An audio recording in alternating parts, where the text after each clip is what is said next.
Yeah, we're live. It is 7:28, so I'm a little bit late. That's okay. It's all good. Today, I want to talk about the, the thumbnail that I have up. That is the 471 Supercharger that I happened to luck upon. um, but I wanted to give you guys an update on it. So I'm definitely going to run something. It's either going to be that one or it's going to be a different one. But I'm definitely getting one, even if I have to buy one. So this one is not complete. So what I planned, in fact, it's missing the rotors, and there's a long story that goes with all of that. But I don't think I'm going to be able to get the rotors. So what I want to do is I'm going to take all of the parts that I have, the housing and the cover plate and stuff, and it has a lower manifold, so that's not an issue. I'm going to take all of that stuff and take it to blower drive service, which is in Southern California. So when I'm down at West Tech, I'll do this. I'll take all that stuff over there, drop it off. In fact, I already called them today, and I'm just going to tell them, hey, look, here's what I have. Can you make this into a working blower? And if so, obviously, how much will that cost? And then I would compare that to whatever the cost is of, and I looked this up today, obviously, so it's going to be somewhere between $2,000 and $3,000 probably for one of their billet 471s. So I just need to find out what all goes with it, and I'm just got to compare it and see. I've got some pulleys, but I would need a tensioner, and hopefully off of the snout. It's essentially going to be the same distance. Well, I don't know about the 471. I think it would be. I think that the facing would be the same, that the distance back would be different on a 471 compared to a 6 and an 8, like the other blowers are. But I think that the front facing part, I think that the drive mechanism is small block Chevy. So that shouldn't be a problem at all. So what I'm hoping is we'll be able to run either one of those blowers. Excuse me. We'll be able to run that one, hopefully, which would be cool because it's old school. And it's nice to get stuff that's been sitting around a long time and make it work. I like doing that. That's why I like the Sprint, and I want to get that done. but all of those kinds of things. So I want to get that running, and then I have different pulleys for it, and we can spin it at different speeds. I mean, we're not going to try to make a million horsepower with it. It's just going to be cool because you get to run it. The other thing I can do, and so I wanted to get your guys' opinion of this, is obviously we can also run with whatever setup that we have. We can also run I can run an E85 carburetor on top of that, which I think is the way to go. That way we don't have to worry about intercooling. And that would be awesome. The other thing I could do is I'm going to reach out to Kevin. So Kevin, if you're ever watching any of this, if you see any of this, I'm going to reach out to you about an E85 carburetor, but an E85 blow-through carburetor, because the reason that I want to do that is I have the Torque Storm Supercharger for the small block Chevy. I have a kit. So, and I've run it before on the V6. In fact, it was one of my first fairly big viewed videos. It was called Stormbreaker because it was a Torque Storm Supercharger. And this is when that particular movie had come out and it was big. So, go Thor, obviously. I'm Team Thor. So we could run that centrifugal supercharger on it. And then also, naturally, I have that inexpensive turbo kit, but we can run a slightly better version of that with certainly a better turbo, one of the richer older performance turbos, 3584 or whatever, because we're not trying to make a ton of power with it. But even if we run 10 pounds or whatever on it, it would be interesting. I want to ask you guys what you guys thought is if we compared all those, like I have done on a number of other engine families, are we going to see the same thing on the V6? Do you think that we're going to see, will we still see that the turbo obviously makes the most, and then the Roots blower is, the best down low, and the centrifugal has a rising? I mean, I don't know that any of that stuff will change, but it just will be interesting to see. The other thing that this could allow me to do, and I have to look into this and see how in depth, mostly the attachments and stuff for the tensioner setup, but I'm pretty sure I could put an M90 on this with a carburetor on top of it because I already have that. I've already made that. I'm pretty sure we could do that. The M90 is not going to be what all of these other ones are. It's not going to be able to do that, but we could do that. I can even do it with, because I think that the one that I have for the M90, if you guys go back and look at the videos, I did that one, and I had to I went in with porting tools, and because it warped the, kind of warped the housing, and to get the rotors to spin, I had to go in there and do a little super Richie clearancing. Is it perfect? No. Did it work and make boost? Yes. Was the carburetor on there? Yes. The other thing you can do is put the carburetor on the back of it, like I've done. I showed in the video on the M90 when we were running it on the V8. That works just fine. In fact, I think that they made the same kind of power, but it would allow me to run the ported M90 that I have, and it's also a Gen 5. So, and I think that the early ones I have is a Gen 3. So I don't think that's as good a blower if we were trying to get a good M90 blower. But I think that would allow me to bolt it on there, because I have the adapter plate from Tom DeMuse, the early one, actually the originally one that I did. And since that goes on a Holley high ram, I'm thinking that it's big enough to also go onto like the 471 lower manifold. And I'm hoping that will work. We'll have to see. That's why I don't know yet if that will work, but I think it can make it work. At the very least, I could make a box and put it on top of a carbureted intake, which I have. The other thing that I've done is the machine shop is picking up the aluminum heads that I got for this V6.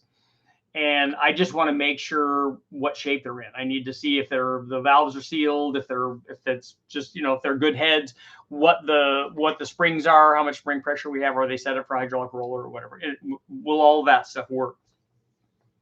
And then that way I can take off those Vortec heads, put these earlier bolt pattern aluminum heads on it, which will be an upgrade. I have a cam for it. We'll put a camshaft in it, and then we could hopefully make more power than we would just putting it kind of on the stock motor, which is cool. It still looks awesome, but quite frankly, it's not the thing that I want to do. I'd like to make more power than that. Before, we just ran it. When I ran the Torque Storm Supercharger, we ran it with what it was essentially a cammed 4.3 liter stock heads that had a carbureted intake manifold, and we had the CSU blow through carburetor. We ran it on, we didn't run it on E85. We ran it on some sort of race gas mixture, because the boost pressure was fairly high, and it was non-intercooled. So we won't run it that high, but it will be cool. It's cool to see those kinds of comparisons anyway. And I've never run a 471 on anything, so it would kind of be cool. And the 471's more than big enough to run, obviously, on a 4.3 liter V6, especially on, like, it's not even the best 4.3 liter V6, and it's not even it's odd, because I was talking to Evan today from West-Tech, and I was asking him if he could get those heads out and just give them to the guys when they pick them up tomorrow for the machine shop. He goes, well, it must be like a 4.3 liter day today, because they were running a 4.3 liter V6 with twin turbos on, I think, a sand rail.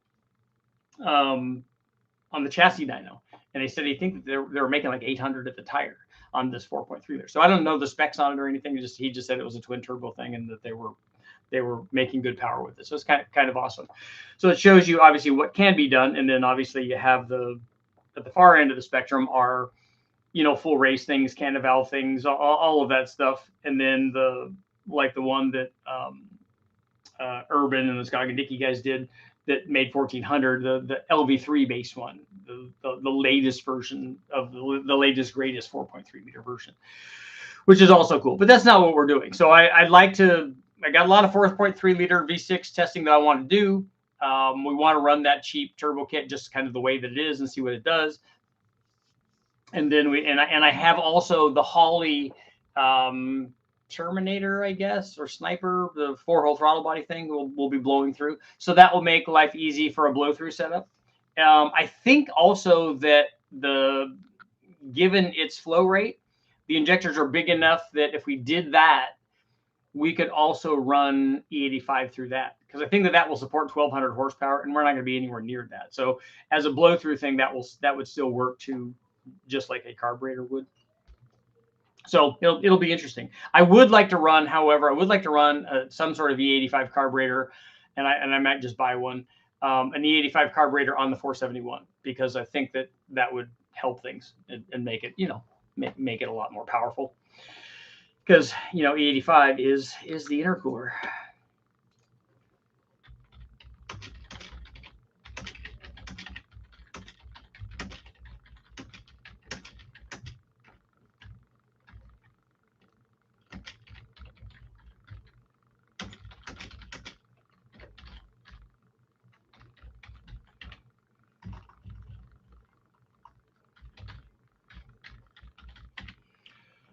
471 roots blower or the torque storm.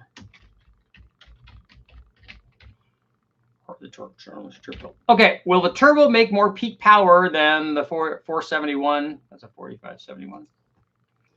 Than the 471 roots blower or the torque storm supercharger? Obviously, we're thinking about, you know,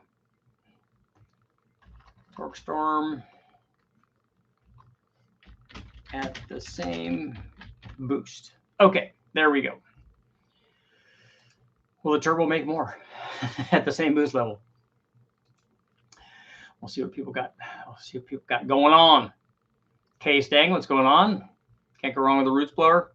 It's gonna look like awesome. I mean, how do you not like that?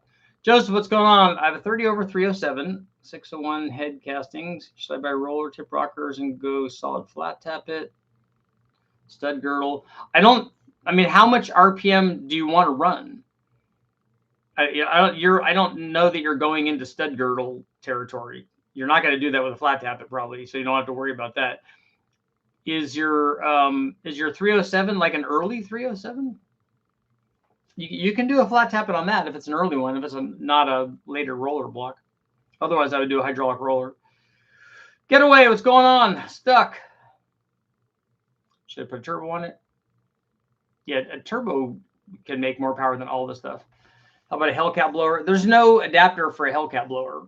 Not the plate to put on this thing. But that's not to say that it can't be made. I just don't have a Hellcat blower, and I already have these other blowers. Guess what? Just got a 4L80E today. Nice. Along with the cross members. I ordered HP tuners. I'm about to order the valve springs to run a Truck Plus. Can we talk about stall size and fuel injectors and pump? Yeah. If you're ever going to turbo it, get the 1000s and the 535 pump. And for a stall for the Truck Plus on a 4L80, what motor is this going in? Is it going into a 6-liter or a 5.3? We run that with a stock converter in the 5.3. That's not what I recommend. Something 2800 is going to be better. It's going to be better even with a stock cam. Working on a handmade intake adapter running an Eaton 112 on an MC 304 with two 2-barrel Motorcraft carburetors. An Eaton 112 off of a Lightning. I know that they had those on the 03 Cobras. I thought that the Lightning was smaller for some reason. Also for boost, which milling oil pump should I use? High volume. The boost is not going to change the oil pump needs. The oil pump needs are turbo and maybe with a turbo, probably not, but definitely bearing clearance stuff. I like the 4.3. About an O2 motor for $80 on Marketplace. That's nice. It's the best manifold to run on a Scat. On the Scat V4 one that you're talking. Is that what you're talking about? Or what Scat are you talking about? Alan, what's going on?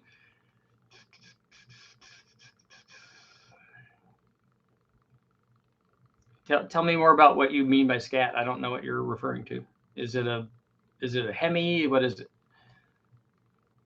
Made it 2 days in a row. Nice. Alan's in the house. A 6-liter. Oh yeah, you're fine with a stock converter, but like I said, a converter will definitely help. Got slow fingers. Slow fingers.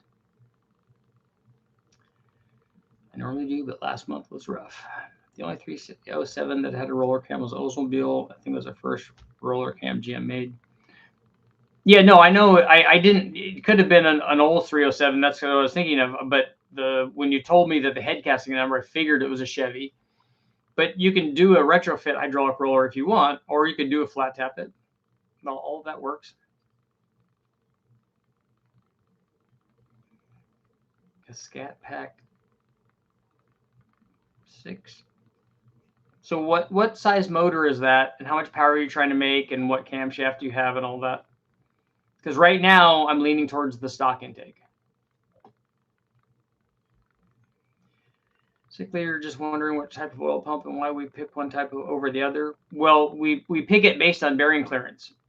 So if you have stock bearing clearances, the stock pump is fine. If you have increased the bearing clearance, or you have another reason to need more oil flow, twin turbos, maybe a big oil cooler up front or a remote filter or something like that, then bigger pumps can help.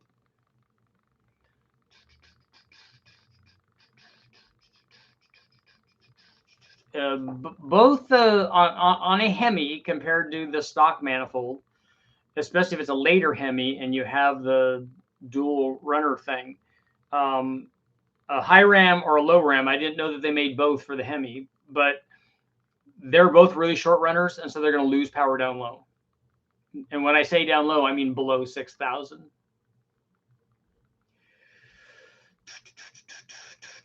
Hello. What are we at? 85% on the yes on the turbo thing. Interesting. Cam motion stage 3. Where headers work for the aluminum bow tie heads. I think the Brodex heads had a different exhaust port spacing. These aren't Brodex heads. These are GM.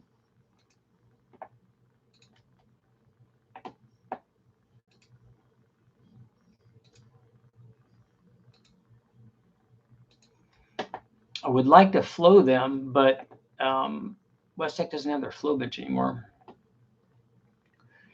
Looking for old cam dynamics or general kinetics camshafts. Can you find them? I haven't seen any of those in a long time. How long till you offer tunes? I don't know. They should be up pretty soon. I think Jimmy and Joel are done with the initial testing. There was never a problem with the tune part of it itself. There's a problem with the HB tuners end of it. But I think that that's sorted now.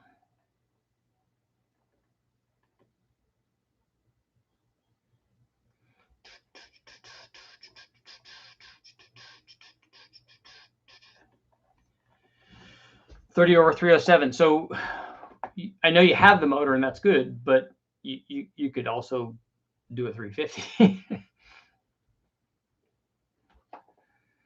Near. Because bigger, more bigger stuff.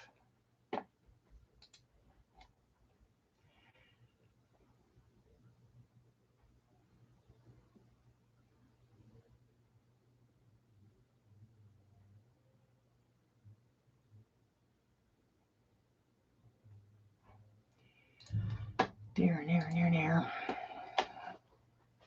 Plan to get this transmission swap before I add the camshaft, but what all would you recommend I do at the same time? Upgrading a camshaft, lifts of parts to buy alongside. I don't know what you have. Most of the time people have complete running motors and they're just changing the cam. So I don't know what you have. But if you're changing the cam, you're going to need springs. You're also going to need injectors. You're going to need a pump. And then beyond that, you're going to need a tune. All of that stuff will work with that will get you going on that motor. Also, we may have a spare 4L80 that's been built and ready to take like I don't know, I'm sure 800 or 900 horsepower or something like that. So if anybody's interested in one of those, let me know. Send me an email. I got one from the guys at Summit, and we're putting that in. And then Jimmy also had one, got a core, and then had a local guy that was putting them together for drag racers. And so he has that one done too, I think. So we're going to have a spare, it looks like. If you guys are looking for a 4L80 that's all done, just let me know. Driving, listening in West Texas, driving down the road. Goodman. Chewing up the miles. Are delivering anything cool? Like a Bugatti Veyron? Although I don't know, to me that car's too heavy. The AFR 160 heads would be great on the 30/307. I've never even heard of an AFR 160 head. Or the L98 heads. It's a small buck Chevy. Wisconsin's in the house. I know I'm anxious to go back and see Jimmy and do some dyno testing. I have the new shop all done and got a dyno in there, a different dyno. So it should work out good. And then the the Summit 4L80, we're going to do a video on that going in. That'll be cool. Putting the 4L80 and some other kind of, I'm sure some other kind of drive shaft in the Tahoe, so that we can run, we can run more power to it, which would be good. Because we've got a 5.3, the real world kind of testing, like that's different. I remember I was reading a comment today that somebody made online that that ETs and mile an hours don't lie. I'm like, oh, dude, they don't. They don't. They do. They don't if you're a professional, comp eliminator or any class where you're talking about the guy wins by 1 or 2 hundredths, and your thing is so dialed in that it runs within 1,000th or 2,000ths every time, then you can see changes and stuff. But otherwise, like the average guy can't put a single plane intake manifold on there and compare it to a truck manifold. Can't run a carburetor and then compare it to the thing and take it to the track and think that that's going to do anything. That's not going to be a comparison at all. Just put it on the dyno. The dyno will tell you what it does, and then you know what to expect when you go there. If you see a difference in power, you're going to see a difference in ET or mile an hour or mile an hour. And if you don't see that, then now you got to figure out why you're not seeing that. Like, is your 60-foot time like wildly different? Is your 8th mile time, is the temperature different? Is the track temperature different? All of those things that can change that we adjust for. The rising boost curve of the roots will push horsepower past the turbo. I'm confused. We're going to run them all at the same boost. And so let's say we run them all at 10 pounds. And typically a rising boost curve is a centrifugal thing. It also can be a roots thing because they tend to get inefficient, and they will increase the boost if we go past where the motor is efficient. So let's say we make peak power on an NA, whatever motor it is, at 5,500. We got a mild cam in there and stuff. It makes peak power 5,500. We put the roots blower on there, and then we run it to 6,000. The boost will start climbing between 5,500 and 6,000. And especially if you run it higher than that, it will keep climbing because the motor is not efficient anymore, and you're pumping, more, because all it does is move air from one side to the other. And so the motor's not efficient at moving that air. The blower's still doing its thing. It's positive displacement. So it will continue to do its thing. But as boost pressure goes up, the roots blower will get less efficient. I saw a video where BTR tested DI versus MPI in the same engine. Interesting results. Yeah, he did that specifically to quiet somebody down on the internet that was saying that there's no way that that's possible. And we know that it is. A good question for the poll. Will 471 versus a turbo make more average power? Yeah, and that would be another good thing. In the testing where I've done roots blowers versus turbos at the same boost level, even if we take average power, it's not, a roots blower doesn't keep up with a turbo. And particularly if you size, depending on how you size the two things too. If you have a turbo that comes on really fast, then you can have boost all the time, especially on an engine dyno where the stationary load kind of artificially changes that. But typically what we see is the roots blower is the best down low. And then as soon as the turbo comes on, then it's better. And by a lot, because it doesn't have any parasitic loss, and it's way more efficient than a typical roots blower, especially this older kind of 471 design. The later ones that are on a roots blower, a positive displacement blower, roots blowers that are trending more toward a twin screw with twisted lobes and stuff, that they become more efficient as they go towards twin screw land. Twin screws are very efficient. The centrifugal has a rising boost curve, but it's going to be way down compared to the other two. The centrifugal might be a little better than the turbo when the turbo is not making any boost, but usually the way that we load it in, it's making a little bit of boost, and then it comes on. again, all of that is going to depend on turbo sizing. So that's why it's fun to do, because then we get to talk about all that stuff. We get to say, hey, look, on this particular turbo, on this NA power output, you know, and then the other thing that we have to talk about, which we did on all these other combinations, normally when we run a roots blower, like would be the case in this 471, we have to change the intake manifold. So the 471 has to run this short runner blower kind of intake manifold, whereas the blow through turbo and centrifugal supercharger would run a more conventional, like the Edelbrock intake manifold that we have. Not that that's the greatest intake manifold. It's not.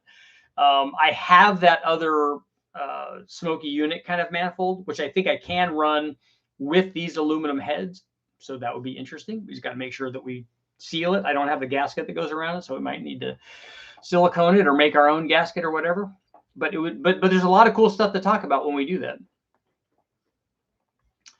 Danny, what's going on?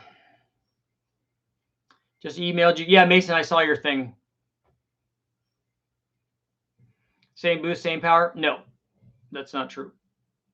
Different charge temperatures, different drive losses associated with driving superchargers versus driving a turbo. So there's a big change in power actually. If you go look at you can go look at, I did this test, and we also included a Kenny Bell twin screw, which is a really good blower.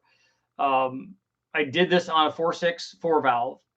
I also did a Jackson Racing Roots supercharger and a Vortec and a turbo on a B16. And then I also did a Holley like 174 Roots blower, a turbo, and either a Vortec or a Paxton on a small block Ford. So we've gone down this road before a bunch. Lurking and Learning in Mena, Nevada. I've been there. Saw an ad for a turbo today. It was a ball bearing, and it said it has 40% quicker acceleration over a journal bearing. Yeah, 40%. I wonder what the measurement that they're using to get a 40% improvement. Are they doing it with no oil, or like what are they doing? Because that's not in any way realistic. So if one of them spools up at 4,000 RPM, the other one's going to be 40% faster than that. Because 40% of 4,000 RPM would be a lot, but I'm sure that that's not what they're doing. I can almost guarantee you, because that would be 1,600 RPM earlier. Yeah, that's not going to happen. Not in any world is that going to happen. I would be surprised if you could even measure it. Once the journal bearing has oil in it, it's really, really efficient. Steal the aluminum V6 from Finnegan. No, that would be hard pass on that. I didn't even know that they had an aluminum one.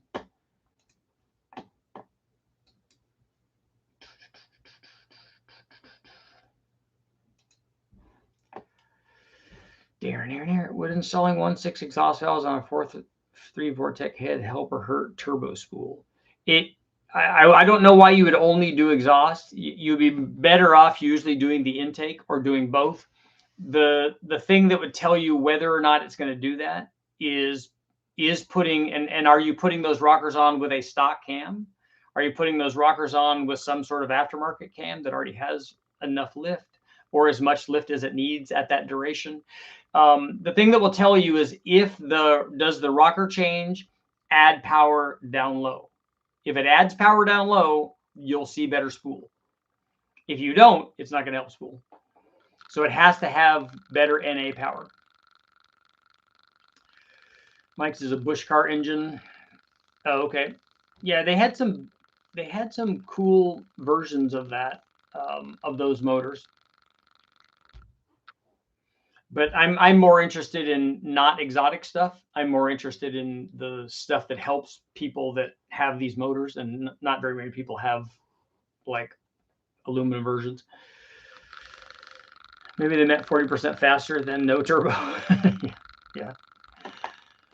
Yeah, or maybe they spun it with their fingers. I don't know. You just never. You can do. I'm pretty good at math, and you can make statistics do a lot of different things depending on which numbers that you grab and how you're comparing them and stuff. And so, and if you're doing it to try to sell something, which a lot of people do, they obviously always err in their own favor, so that the thing that they're trying to sell looks good, and that's I think that's a lot of times disingenuous.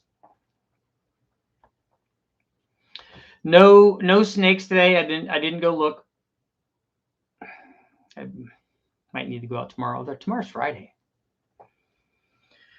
Tomorrow's super cool date night. We need to have another. I need to talk Lisa into. We need to do another happy hour and horsepower thing down at our local watering hole.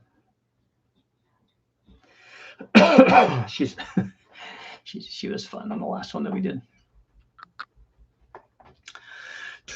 In fact, Jordan, on your 1.6 question, like I said, if I was going to pick, I would pick intake because that's usually makes more power. But anything that you do that improves low speed power helps turbo response. So long runner intake manifolds, oddly enough, higher compression does that, displacement does that. Those kinds of things can help response. A smaller turbo, a bigger motor, all of that. How do you deal with the constant change in ethanol percentage from tank to tank on E85? We don't deal with it. I've never even measured it and I've run hundreds of motors with the E85 at West-Tech, and I just go get it from the wrecking yard and we run it, and I don't worry about it. We're never running anything where we would be anywhere near the limit. And the difference between E50 or 60 or 70 or 80, 85, whatever, in terms of power or the detonation threshold is very, very small. So I'm not even worried about it. You can find an old dump truck 305 V6. That would be awesome. Yeah, those are cool. I have seen one of those in the wrecking yard. It wasn't in a vehicle. It was off to the side. It was kind of cool. I just don't know. That thing should make a lot of torque. I mean, relative to a 4.3 liter. But as a 300-inch V6, it's not, especially since it's a truck motor. It's just going to be a torque thing, right? It's not going to be. And are there any performance things for that? I've seen them in Fox choppers. A 305 V6. Oh, farm equipment. Yeah. Is a Fox chopper like a topper kind of thing? Because I drove for my dad. We had toppers for sugar beets, and then we had a topper, and then we had the harvester, and those were just different things. But we had to top off the tops, and you just get it to where you just cleave off the top of that. You adjust it so you get the height right, and you top those off, and you go through and basically mow the lawn until there was just beet left, and then the digger would go through and bring all the beets up and put them in the truck. I think the turbo should make more power because there's no parasitic drag. Yep, that's exactly right. Off topic, but can you point me in the right direction for the best heads for a twin turbo small block Chevy? So you got to give me more than that. How much power are you trying to make there? And so right off the bat, there's no best heads. That doesn't exist. We could find you heads that will work for the thing that you're trying to get done, more than likely. I had a few of the 305 V6s. They're regular GMC trucks, 60 to 66. There was a 351, some huge V8s. The 702 I'm familiar with, the V12 one. I've never seen one, but I just remember people talking about it. 351 would be better than a 305, obviously. Nobody likes a 305 because they're such small bores. I'm curious to see what those heads flow. I mean, they don't need them to flow very much for making power at 3,000 RPM or whatever.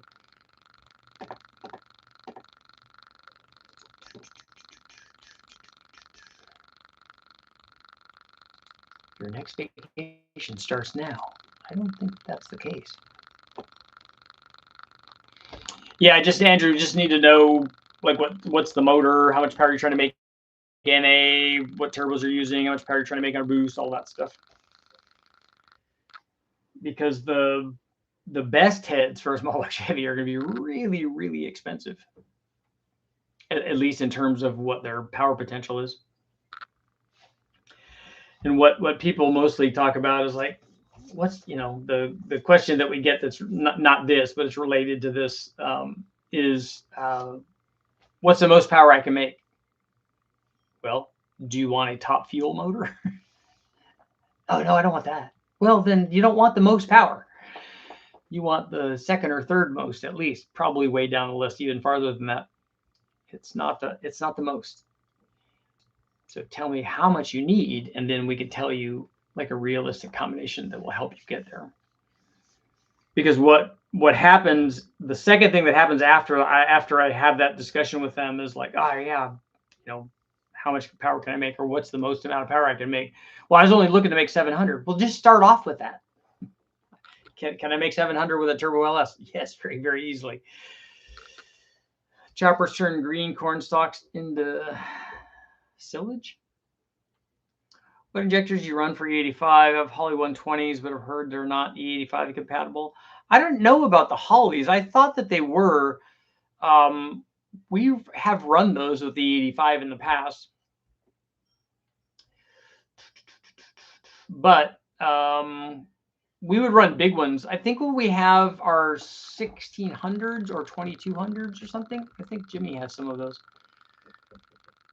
I hear it every now and then, but what sounds like a roulette wheel in the background? You're probably not hearing it tonight, though, right? Oh, wait, here. Let me move this over here where it should be. You shouldn't be able to hear it now. There has to be some performance to be had in a 3.3 or 3.8 Chrysler minivan engines. There's power to be had in any engine if you're starting from a stock one. Turbo doesn't have parasitic loss like superchargers do. Turbo spools for free. Almost. There's some back pressure. So I guess technically there would be some losses there, but not anywhere near what there is for blowers. And I just think that a big cog drive, like old school blower like that, is not going to be terribly efficient. But we didn't pick it because of that. We didn't pick it. It's because it's the most modern, and in fact we picked it because it's not that. We want it to be what it is.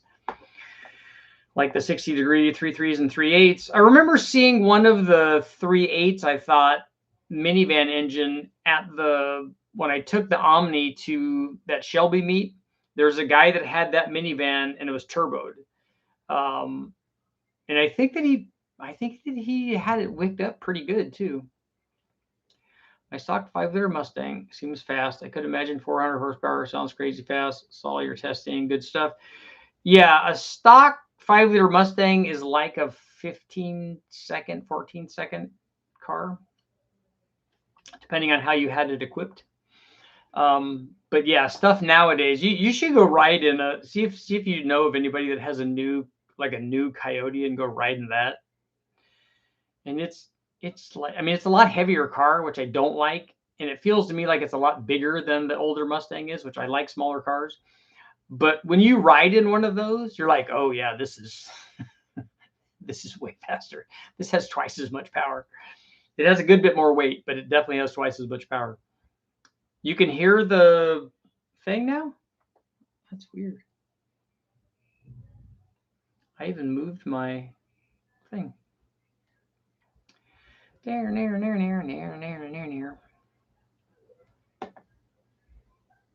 How's our poll doing? 82%. We got 18% that are going Roots or Torque-Storm on this thing. It's a bold choice.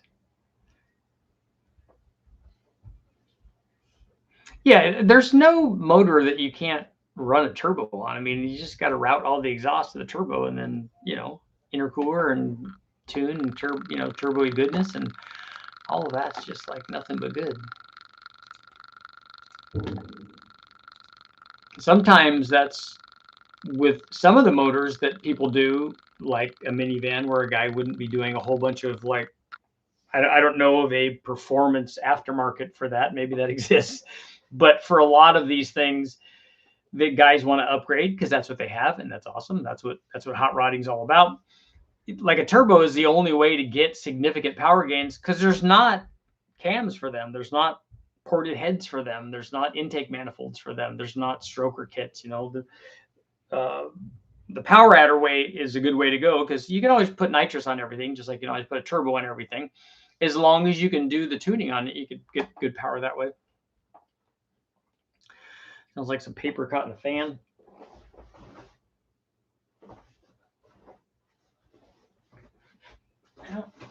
I shouldn't be able to hear that because this thing is pretty far away. The Chevy direct injected 3.6 in the Cadillacs is supposed to be rated at 300. They're all over and cheap. I keep wondering what's the bottom end will take. Probably a lot.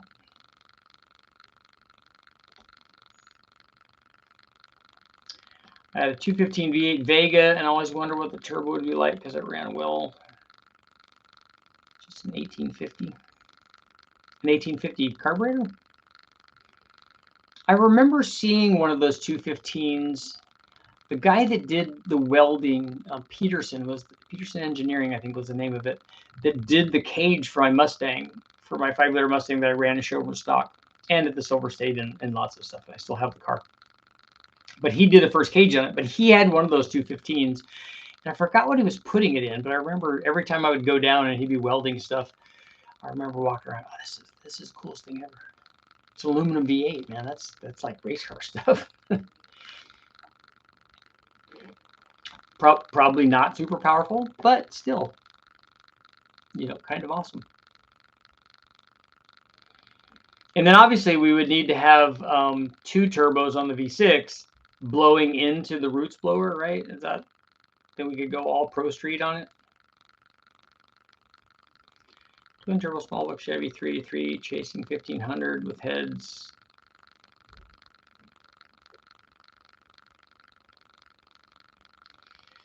So you can do that with AFR stuff, or you can go to, altered valve angle stuff, like who is it? All Pro, or those guys have stuff that some of the trophy truck guys use that stuff. There's some, you can have heads that small block Chevy heads that flow more than 400 CFM. I don't think you need that for 1500. I mean, we do 1500 on a 6-liter LS with the right turbos with heads that flow 320 or something, and you can easily get that from Airflow Research heads. You could get their 220s or 240s or whatever their big offset rocker small block Chevy currently is, and they'll easily do 1500. They're like I said, there are also 18-degree heads, and then they have probably 15 and 12 and 10-degree heads now. So it depends on how crazy you want to get on the heads, but 1500 horsepower is not hard to do. There are factory turbo versions of that engine making 450. On which engine, Keith? Oh, they do a factory turbo version of that? I mean, a Canavel, yeah, an 18-degree head, or the you could look at the cup stuff. Duplicate Rick Doberstein's Nova engine, yeah. Didn't he have 2 roots blowers on that also? We'll be selling the 3076 turbos at your website. Yeah, they should be up right now. Twin turbo feeding a blower would be fun for how long? Well, we wouldn't turn both of them up all the way because that's not what it's about. But if you ran 7 from one and 7 from the other or whatever, that would be fine. And especially if I wonder if you could do what if you could do the twin turbos feeding a blow-through carburetor? Kevin would love this. Feeding a blow-through carburetor on top of the 471. There are factory turbo versions of the double overhead cam V6, the high feature engine. What applications did those come in?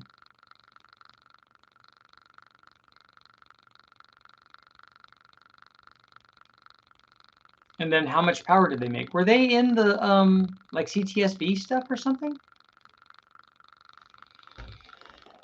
The high feature engine. Ooh.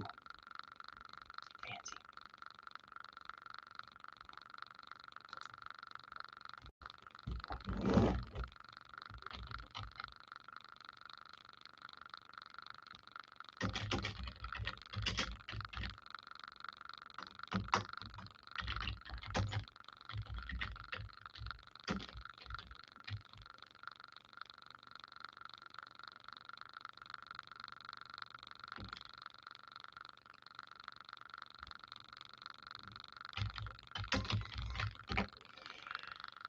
There.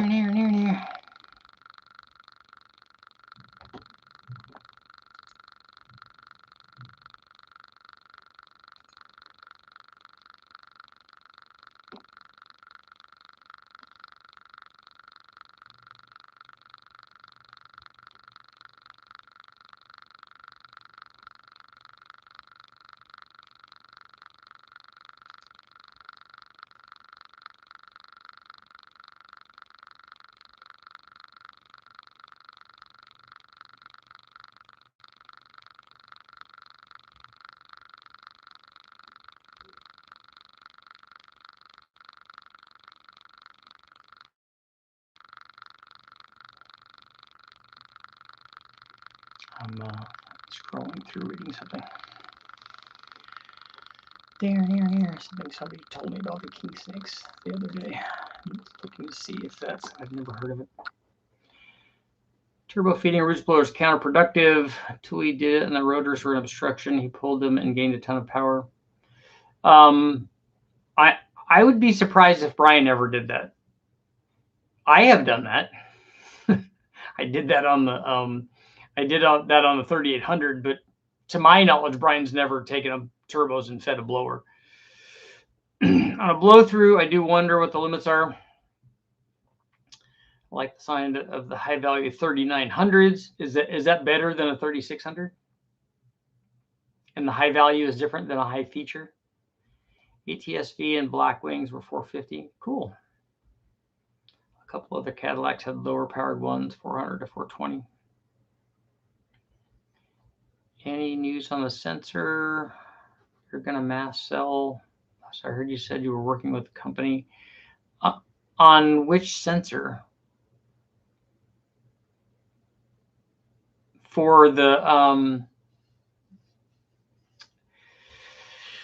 sensors that we were talking about are already done by somebody else. One of them was the air temp sensor, and then the other one was the flex fuel sensor.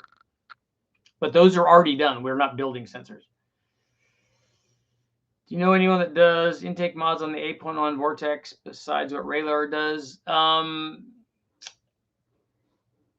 Amos Garcia did the ones that I have, but I don't know if he does it for other people.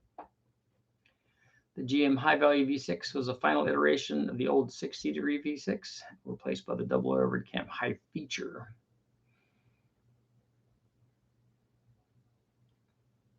I remember in the magazines that they tested rear airbags to create a posi effect. Explain how that works. It's well, an airbag or an air suspension for the back is just putting more load on one side than the other to counter the way that the rear end would want to squat. And so it helps with traction. But I don't know that it creates a posi effect necessarily, because it's not going to change the drive to the two wheels. But it can help with traction. So without turbos, there's anything new on the market that you would do to an L96 6-liter and a tow pig to help it out from power? There doesn't need to be anything new on the market to do that. A tune, long tube headers.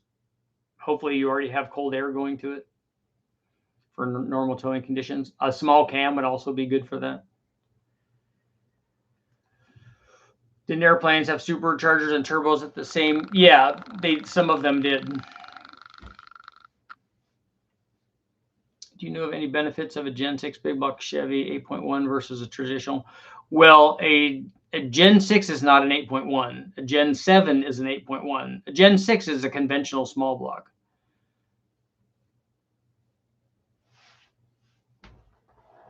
A Gen 7 8.1 has the LS style cylinder heads.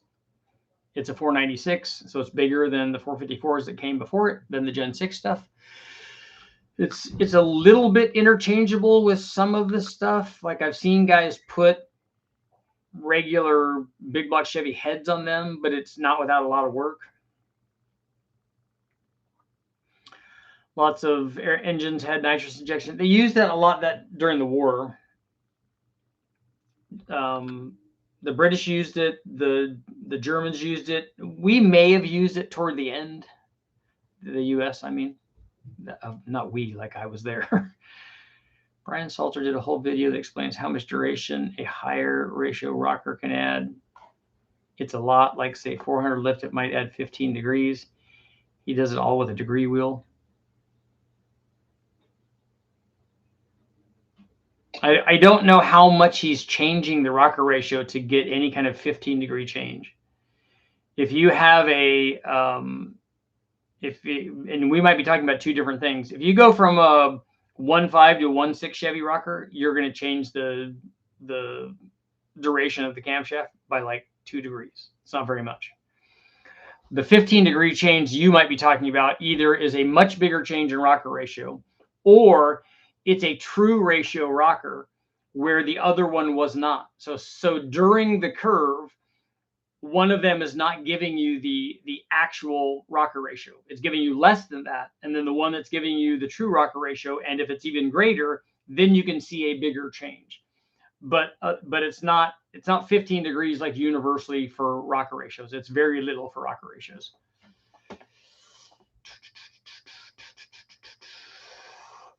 His car was a dual carb draw through carbs to twin turbos feeding root superchargers. I remember. Yeah, I'll go look it up. I thought that there were 2 blowers on it. Would changing rocker ratio on a stock 5-liter add power? Yes, it does. And also you're going to put a roller rocker on there, which the factory does not have. It has a bolt down slider. So bolt down roller rockers were a very, very common upgrade for those 5 liters back in the day. Do you have any videos on the Gen 7s? Yeah, I have lots of them. We even sell a cam for the Gen 7. I'd like to see how much power can be squeezed out of a 4.3 before it blows up.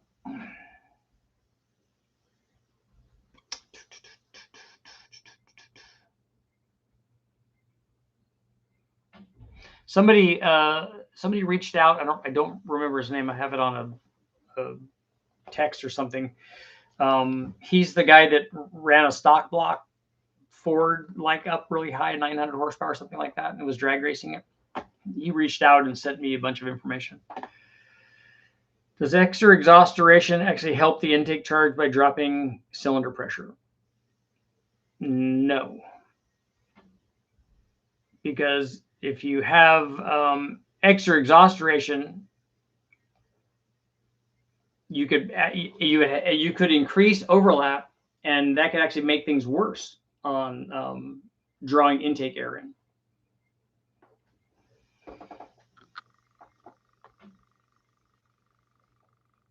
And how are you dropping cylinder pressure with extra exhaust duration? Like, when is that happening? The valve events would dictate the cylinder pressure. And are you talking about the cylinder pressure during overlap? Because you're not talking about cylinder pressure while it's creating cylinder pressure and pushing the piston down. So there's a lot going on there.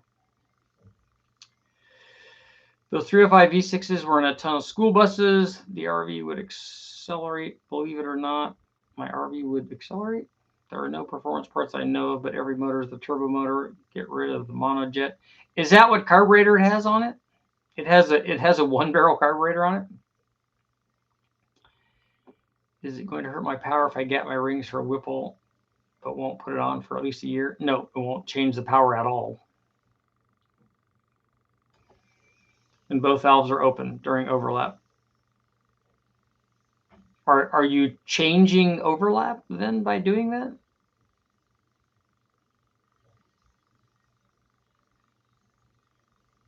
Because you can increase exhaust duration and change the LSA and still not have extra overlap. A lot of 305s were Stromberg 1-barrels. Okay, interesting. That's interesting that if they wanted something small, they already had that, so it obviously would work. But I'm surprised it didn't at least have a like a 2G on it or something.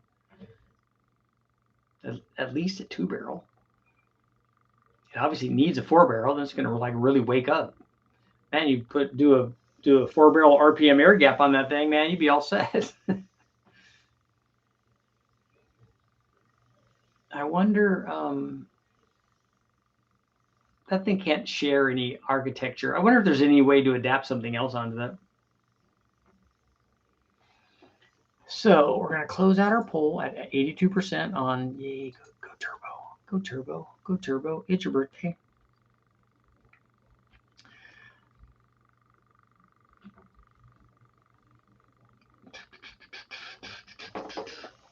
Yeah, usually Michael's right. The best cams are dual pattern cams with more exhaust, and not always lift, but certainly duration, because that's how I dictate whether it's a dual pattern cam or not. A lot of times on big blocks, we see that the exhaust duration is greater than the intake duration, but the lift is not. Sometimes the lift is less. I'm not sure why they do that on the big blocks, but I've seen a lot of the, at least in the comp catalog, they do that a lot. What's your street dream engine if you had to pick one? I don't really have that. I get to modify so many different ones that I kind of get all of that. But my dream car would be a McLaren F1, but mine would have to have turbos on it. I seen an LS with ITBs the other night.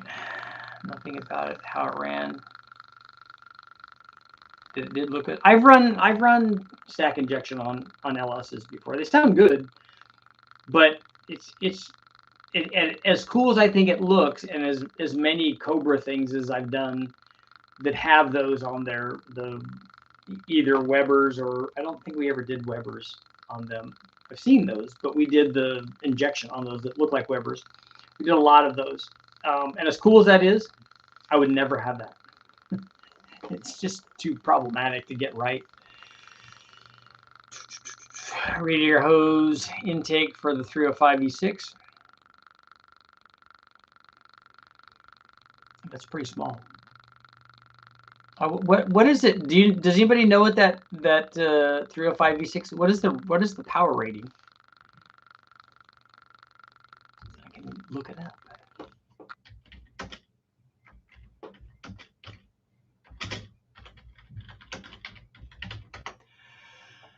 Power rating, 150 horsepower, 260 foot-pounds at 1,600 RPM, makes peak power at 3,600. But wait, they did have the E version had 170 horsepower and 263 foot-pounds.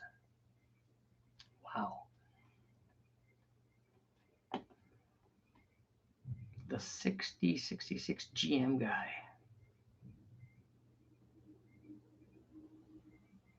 V6, V8, and V12 engine data.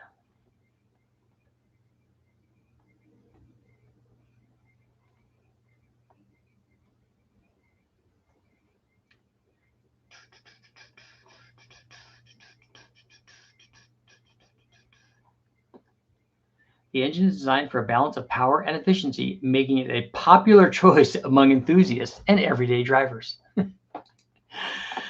Oh, yeah, that's not the case. I looked it up. They made them in all these displacements. Yep.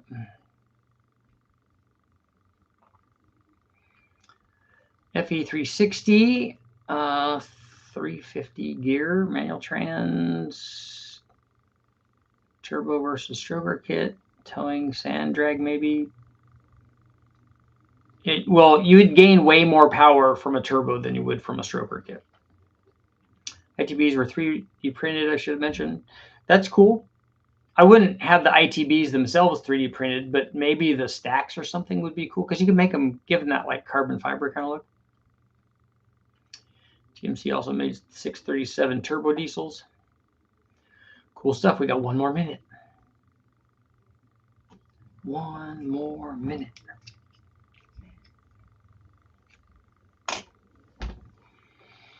So get that question and get the last question. Who's going to get the last question? I'm excited. 471s are cool. The 471 could go on the trophy 4-cylinder also, although I would have to make a very specialized intake manifold for that.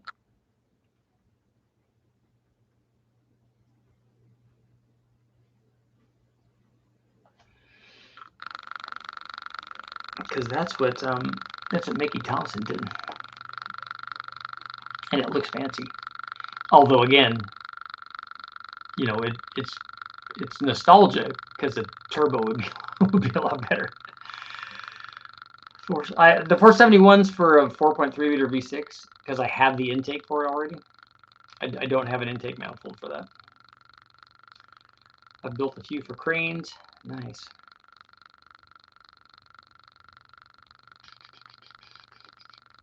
Oh, how much more will a 471 make than a M90?